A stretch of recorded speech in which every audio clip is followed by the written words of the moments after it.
Hello, people. Thank you for checking in on my channel. My name is Shaggy, the opinionated hippie. And if you're new to this channel, I started this channel last year during COVID, and my original intent was to have it exclusively about Frank Zappa's music and only about Frank Zappa's music. And that is what I've been doing for the past year plus. I reviewed all 55 of the albums originally released during his lifetime, and then I just finished reviewing and ranking the 55 released after he passed away thus far. A new one is imminent on the horizon. I did make one exception in these reviews, in that I reviewed an album by Jeff Simmons, who was a member of Frank's band. Frank also was heavily involved in his debut album. So I reviewed that album, one, because I think it's a really good album, and it had a strong Frank connection. But in my comments, and because I comment a lot about the Dead, several people suggested or asked if I was going to rank and review the Grateful Dead studio albums. And I originally thought, no, I'm not going to. But then after finishing this long run of Zappa, I thought maybe a little break would be needed. And because, yes, there is a Frank Zappa connection to the Grateful Dead, in the first song, the lead-off track of his 1982, or did it not come out till 83? 82, You Are What You Is album. The song Teenage Wind, the narrator, speaker, lead singer, teenage boy character bemoans the fact that no one will give him a ride to the Grateful Dead concert, and then later when he gets to the show says that he's going to tighten his headband for an extra rush during Jerry's guitar solo. So there is a connection between the Dead and Zappa. Zappa mentions the Dead, so that is the door. It is open. My foot is in it. I'm going to rank and review every single Grateful Dead album. I'm doing the 22 that are, I guess, official canon. The 19 that were included in the Beyond description. I think that was the name of the box set. I don't have the actual box here. I just have the CDs. Don't know where the box is. I'm doing those. Plus, I'm throwing in the Steal Your Face live album, the Dylan and the Dead, and Without a Net, their 1990 live album. I'm not doing One from the Vault, Two from the Vault, Gray Folded, Infrared Roses, any of the greatest hits things, not touching those things. Just sort of the official studio and live releases, because the live output was very much a part of their character and their identity. And early in the 70s, a lot of these are all new song albums, were live recordings. So it makes sense to include the live albums in their canon if you're not familiar with the Dead. And I'm going to actually break this up into two videos, one to make them shorter, and two because there just seemed to be a natural break at 10. It was not, I did not arbitrarily say that the top 10 were going to be this, but I think 10 on are the albums that, even if you're not like a rabbit hole Dead fan, one of those people who need to like seek out live shows and all that stuff, I think their top 10 albums are worthy of like pretty much any serious music lover owning. The top 4, definitely. And then 5 through 10, I would argue most music lovers should probably have. And then 11 through 22, some of these I would warn against. Some of these, I think, if you're really, really deep in the rabbit hole, there's enjoyable moments on them. So that's why I split it up. And I do want to make the caveat that a couple things. I don't ever listen to these albums. I do listen to the top 4 more often than the rest, but 5 on, never listen to them. If I'm going to listen to the Dead, and I do a lot, I listen to Grateful Dead shows. I own a lot of shows. I have closets full of Dead tapes. And then their release schedule, I think you could probably sit down and listen to like a CD a day for the rest of your life and possibly never listen to everything they've released so far. I mean, depending on your age, there is a lot of stuff out there. And it's all either streaming or you can still purchase it on Amazon. So the Dead rabbit hole is really, really deep. There's not much of a reason to listen to these studio albums and these official releases, in my honest opinion. But 4 of them still have great value to all music lovers. 6 more are pretty strong. The other ones are hit and miss. And then I also want to say this before I get into this review. Sorry for making this so long. But if you've been watching these Zappa videos, you know I'm a hardcore Zappa fan. I love his music. I love the connections. I have a whole bunch of live tapes. If there is an artist that exists that my knowledge of can compare to Zappa's, it is the Grateful Dead. I saw Zappa live 0 times. I saw the Dead live 143 more times than I saw Zappa, and that's just with Jerry, the Jerry version. You throw in the Jerry Garcia Band, We Are Wasserman, Rat Dog, Phil Lesh and Friends, Further, the other ones, the Dead, Dead and Company. Sure, there's another band name in there I'm missing. You throw those in, and we're way past 200, probably into 300. Definitely with those Jerry Garcia Band shows. But anyways, so I know my Dead. And I'm trying really hard not to look at these albums as like someone who has this like, yeah, there's just no way this stuff can compare because of all this crazy ass stuff I've seen.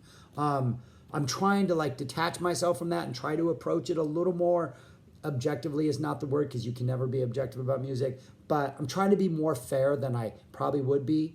I did this with a bunch of friends. We ranked them about probably like 10 years ago and shared our list with each other. I found that list. I was initially just going to go with it and go, yeah, this is the list.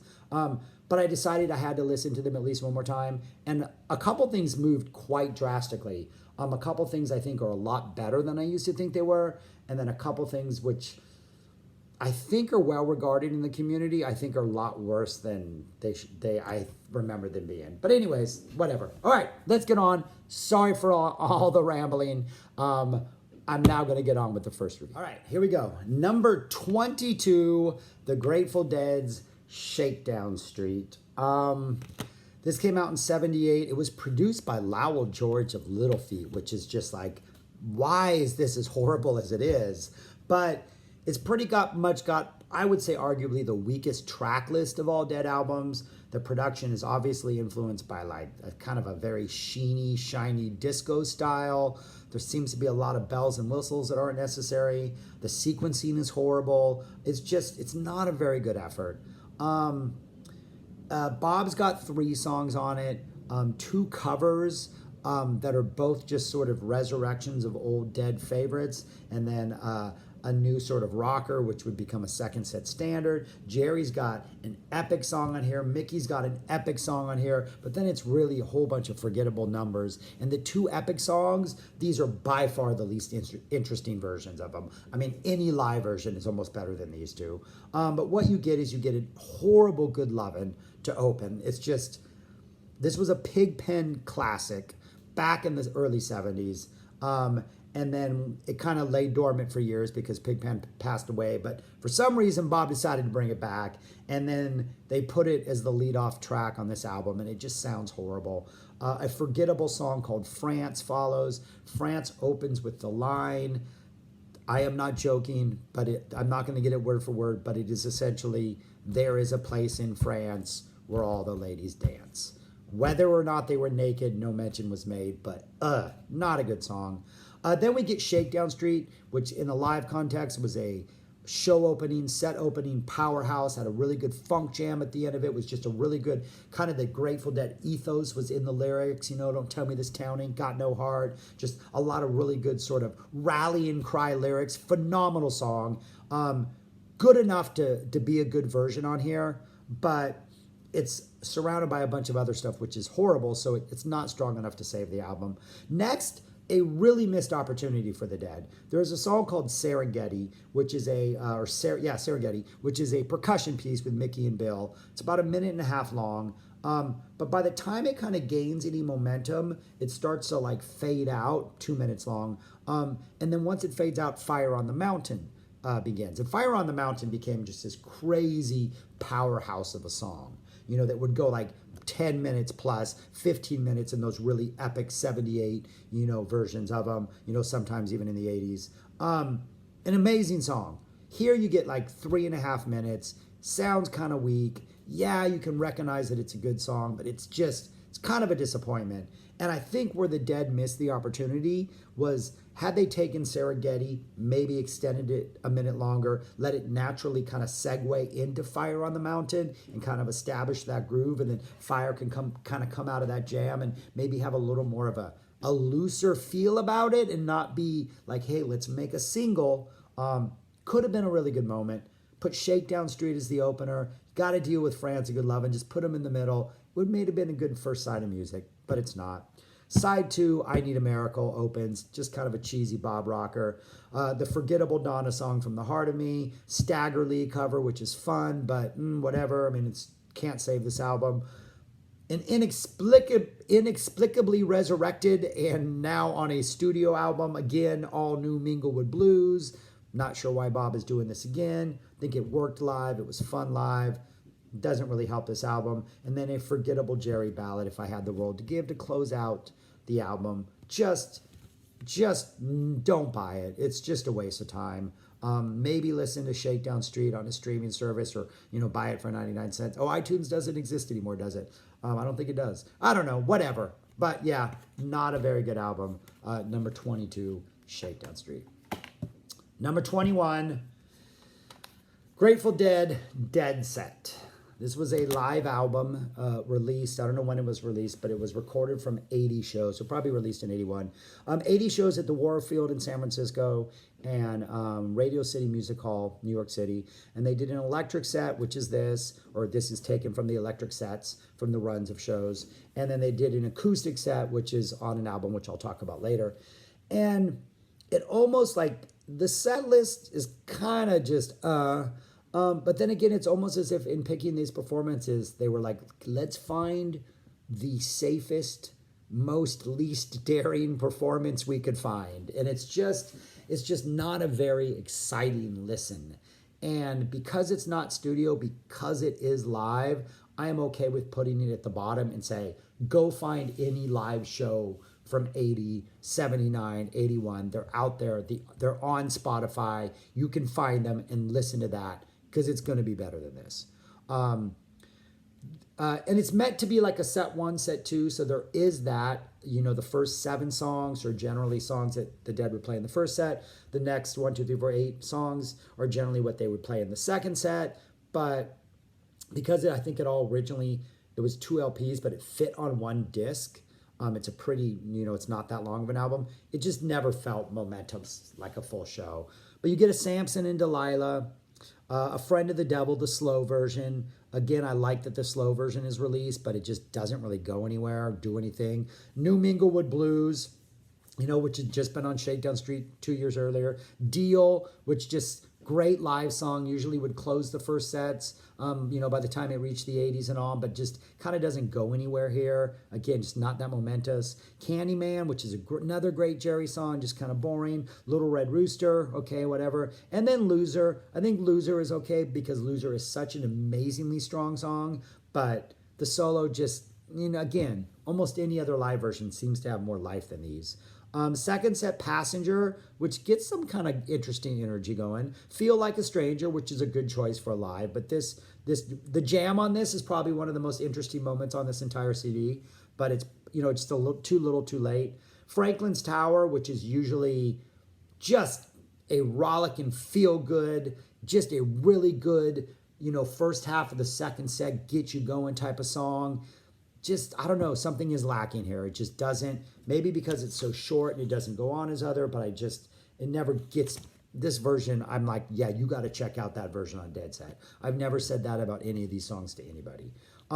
Rhythm Devils, which is drums. Space, which is the Dead just jamming without the percussionist. Jamming is a weird word. Not really jamming, it sounds like space. Fire on the Mountain, which is more interesting than the version on Shakedown Street from 2 years earlier, but still, it's still kind of short. It's not that epic. It feels like right when Jerry's about to get going, he just kind of pulls the plug and goes back. Greatest Story Ever Told, which is kind of fun to hear, and then Broke Down Palace.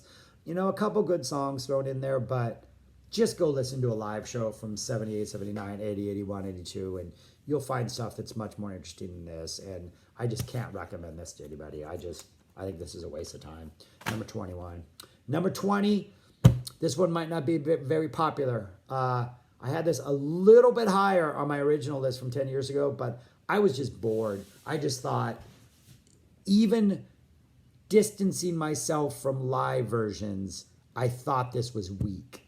And so I just couldn't put it any higher. Number 20, Oxmoxola. This came out way back in 68, 69, long time ago. It doesn't have the date on here, and I'm not good with my dates with Dead albums, but it was a late 60s Dead album. It's got songs that are really good on it, but I think only two of them have any sort of real life about them. And I actually think one of them is one of the best things the Dead have ever committed to vinyl in the studio. But it's got two just really boring sort of like attempts at psych weirdness, but it's complete lack of energy weirdness, and it's just not that strong writing. It just kind of bores me. And the two really good tracks are the first two tracks. Saint Stephen, which is, I just think, a weird song. It's got the way it's constructed, it's got this, I don't know, there's something about Saint Stephen that I can listen to that song over and over again and feel like I never truly understand it. It's just an amazing song. And this is a pretty good, just straightforward studio version of it. And Dupree's Diamond Blues, which is one of the greatest things the Dead have ever done. If I do a top 10 song list from this, it is going to make it on there. It is a fun, great, phenomenal song. And the album's kind of downhill from there. Rosemary, which is just this really slow, boring, kind of dull ballad.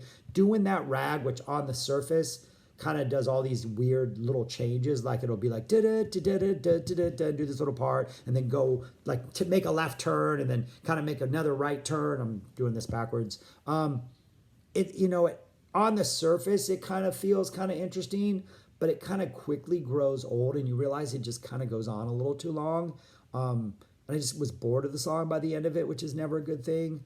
Mountains of the Moon, which is another one, which is kind of a beautiful type ballad feel, but by the end of it, it didn't ever grab me, and I don't think it ever has. China Cat Sunflower, which I think I used to like more than I do now. I think I've just heard too many live versions, and this one is just a little too muddied, a little too much production going on, and it just kind of loses the sort of... I think there is a very simple psychedelic essence to live versions of this song that this studio version just clutters so much that I kind of lose track of the heart of this song. Getting way too into that, but yeah, I don't like this song anymore. What's Become of the Baby, which is their utter failure attempt at being long and boring and dull and ballady for 8 murmuring, whispering minutes like this. Not very good. And Cosmic Charlie, which I've always considered to be just sort of a younger, weaker cousin of Saint Stephen. It's like bookending the album, Saint Stephen and Cosmic Charlie. I think that was intended to be some sort of balancing thing, but Saint Stephen is such a strong opener, and Cosmic Charlie kind of goes down the same path, but ultimately I think is just not as exciting. And it's just at the end of what I think is a pretty weak side to it. Just, I don't know, it never satisfies me. So yeah, I know that's not the most popular opinion, but this album kind of bores me. But Dupree's Diamonds, check out that song. It is amazing. So what was that, 22? Number 19, I don't have my case, so Steal Your Face. This is a live album from 74, Winterland Shows. It would become the Grateful Dead movie. And apparently this was put together by Phil Lesh, and that, if I remember, and these are like his favorite songs, and he put it in a weird order, so it definitely does not feel like the ebb and flow of a real Dead show. It just feels like a bunch of songs.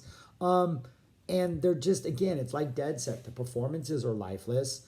The songs on here that I love in almost every other show just seem to be like have their energy source like cut off, it seems, because they're all fade outs and fade ins. It just feels like there is an energy in what the Dead do, and this sequencing and these song selections just like cut off that energy source and just gave us these songs, but without like the magical essence that connects a Dead show. If you don't, get into the Dead and watch this in like 6 months and you'll understand what I'm talking about. But this is what's on here. Promised Land, the Chuck Berry cover, which is like a fun opener, but this is kind of lifeless. Cold Rain and Snow, great song to have on, but again, there's a lifelessness to them. Around and Around, which is usually like a show closer towards the end. It feels like Around and Around works when it has the momentum of whatever it's coming out of, because Bob just kind of takes that energy and like the crowd is ready for it. Third song after Promised Land and Cold Rain and Snow, The energy is just not there. The song just doesn't work. And then Stella Blue, which is an amazing song. This is not that bad of a version of Stella Blue, but it's still, the sound quality is not horrible, but it's not the best sound quality. The Stella Blue kind of saves it, but again, it's a really kind of, melancholy type piece, and just after the three, it doesn't have any energy coming out of Around and Around, and it just feels weird. In a live context, normally you would have Stella Blue and then Jerry's sort of very emotional, cathartic ending solo, and then Bob would do Around and Around out of that, and it's almost like Phil was like, we're going to switch these two here. No, there's a reason you do the things you do, guys. Side two, or the fifth song, Mississippi Half Step, a song I love in almost every other context. This is not a bad version, but it's just kind of dull. Ship of Fools, a song I do not like, except for the studio version. I just think that's overrated. It's a song that I never really just got. And Beat It On Down the Line, which is a fun song, but again, it just feels weird closing out side two, or, just the seventh song after Ship of Fools. We get on to side three of the album, track number 10, I think it is at this point. No, track number 8. Big River, Johnny Cash cover. Black Throated Wind, a Bob song from his Ace album.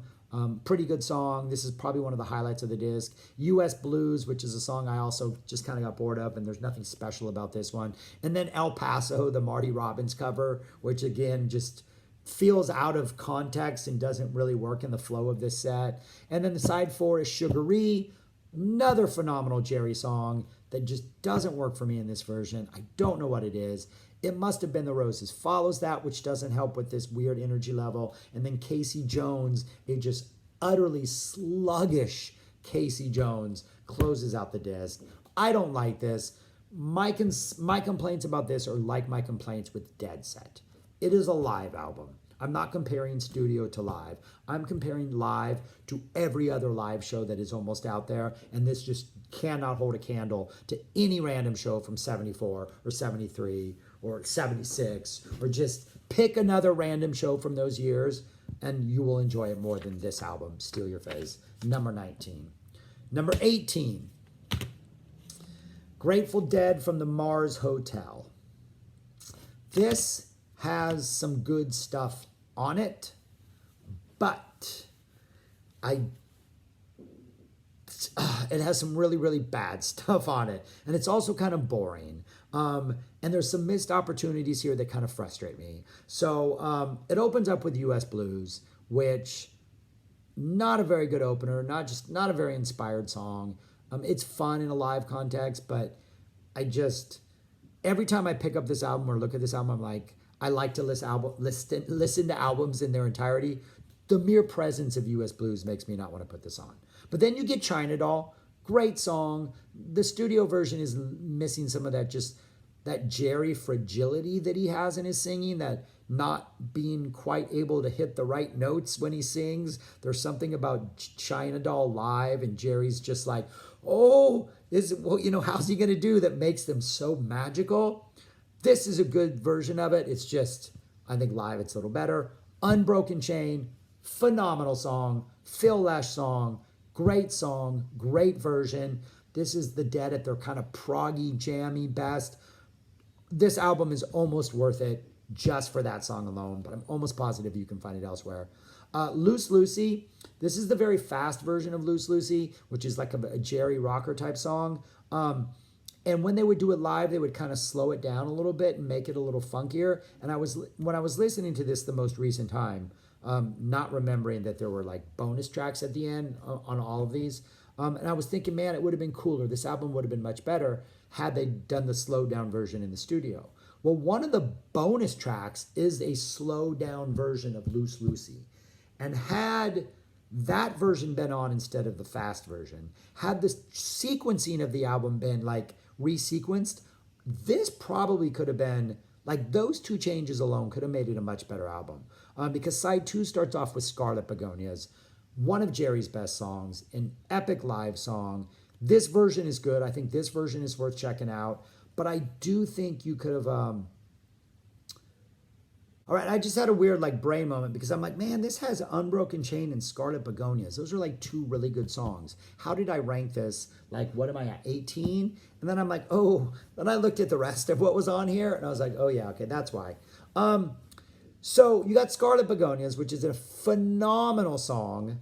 And I think it works here. I think you still get the Caribbean sort of jam flavor that they have. It's better live, of course. This is not a bad showing. But then you get Pride of Cucamonga, which is this countrified Phil song. And one of the bonus tracks is the Pride of Cucamonga, an acoustic demo with Phil singing, Jerry on guitar, I'm assuming it's Jerry, and towards the end of it, Phil's like literally calling out the chord changes right before each verse, because apparently Jerry wasn't familiar with him, or Bob, or whoever's accompanying him. And that acoustic version is so good. Like, it doesn't sound as horribly cheesy as what they ended up putting on here. So again, had that version been on here, this could have been a good album. Then you get Money Money, possibly the worst Bob song ever recorded. And then Ship of Fools, which this most recent time I listened to it was the most I ever enjoyed it. We're in 2021, a pandemic, the world's going crazy. And I actually think this studio version of Ship of Fools might be better than any live version. It caught my attention more so than most Ship of Fools had. Definitely better than the Steal Your Face version. But yeah. So anyways, but there's just, this probably should be higher than I ranked it. But I think the failed opportunities to make it an even better album, I'm going to hold it against this album. Yeah, and I'm just going to keep it there. Though I might be wrong. The next one, 22, 21, 20, 19, 18, number 17, Terrapin Station by the Grateful Dead. This contains my all-time favorite Dead studio track, but the rest of the album is almost unlistenable. Not unlistenable, it's not that bad. There's one other good song. But yeah, I couldn't rank it higher than the rest because the others have at least maybe 3 songs that are good.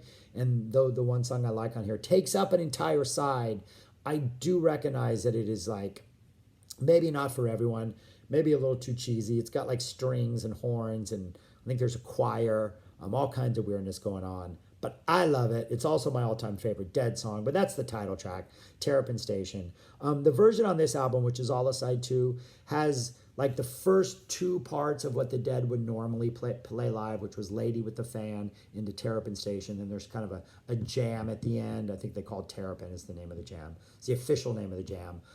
But then after the jam, the Dead would typically go into something else, or they'd go into drums usually. And in here, there's a part called Terrapin Transit, Out of Sighting. There's this weird other vocals. There's this really cool jam where Jerry's doing these weird noises, kind of like almost Robert Fripp, King Crimson-ish. But then some strings come in and it goes do, do, do, do, do, do, do. Some violins are very prominent. So it gets super cheesy, and I recognize that. But it's kind of a head trip. It's one of their best sort of in-studio indulgent moments. I really, really, really like it. Also, they played Terrapin at my very first show I ever saw. I think they opened the second set with it. It was back in Irvine Meadows, 84. They might have opened the second set with the one in 85, but I know they played it at the show in 84. But so I've just always just loved the song. But side 1's pretty weak. Opens up with Estimated Profit. Excellent Bob song. This is actually not that bad of a version. And the ending of it with some weird horns has almost a Steely Dan type vibe. Like an Aja Steely Dan type vibe, maybe even a Gaucho, like that late period Steely Dan. But it works and it's kind of cool. But following that is Dancing in the Streets, a horrible disco version of Dancing in the Streets. A song called Passenger, which I think Phil Lash might have co-wrote, right, with Bob. Yeah, it's a Lash. No, Lash wrote it all by himself. Lyrics Peter Monk. That's actually not a bad song, but it's just kind of forgettable. Samson and Delilah, which I just think a very anemic studio version. And then a ballad by Donna called Sunrise, which has one of the worst lyrics of all time. If you listen to the song, I'm pretty sure you will know what the lyrics are, what that lyric is. But yeah, I mean, the only thing I ever listen to this is that second side, because I do love that Terrapin, but I just can't recommend that this would go any higher. And really, yeah, that's it. And I'm going to stop that video right now because I think I'm going on 20 minutes. But I would say comfortably that these are the albums I cannot recommend like as a first listen until you are way, way down that rabbit hole and maybe you think you're like one of those people that just has to hear everything. Other than that, the albums I just talked about just don't get. Shakedown Street, Dead Set, Oxmoxola, yeah, Oxmoxola, I don't know how to say that. Steal Your Face, Mars Motel, Terrapin Station. I would say skip those. Everything else, I would say there's stuff on there that's worth checking out. But we'll get to the next 6 in the next video. But yeah, that's it. I'm kind of rambling. Yeah, let me know what you think. That's it. That's the start of this Grateful Dead divergence before we go back into the crazy world of Frank Zappa tours. Comments below. Let me know why I'm wrong. My opinion, why is it wrong? Give me your thoughts on these albums. And I'd love to know either what you think are going to be my top albums, as some of you did a really good job with the Zappa albums, or what you think your top albums would be. So anyways, this is fun to get into another band. All right, take care, peace, people, be safe. Thank you for watching. Music is the best.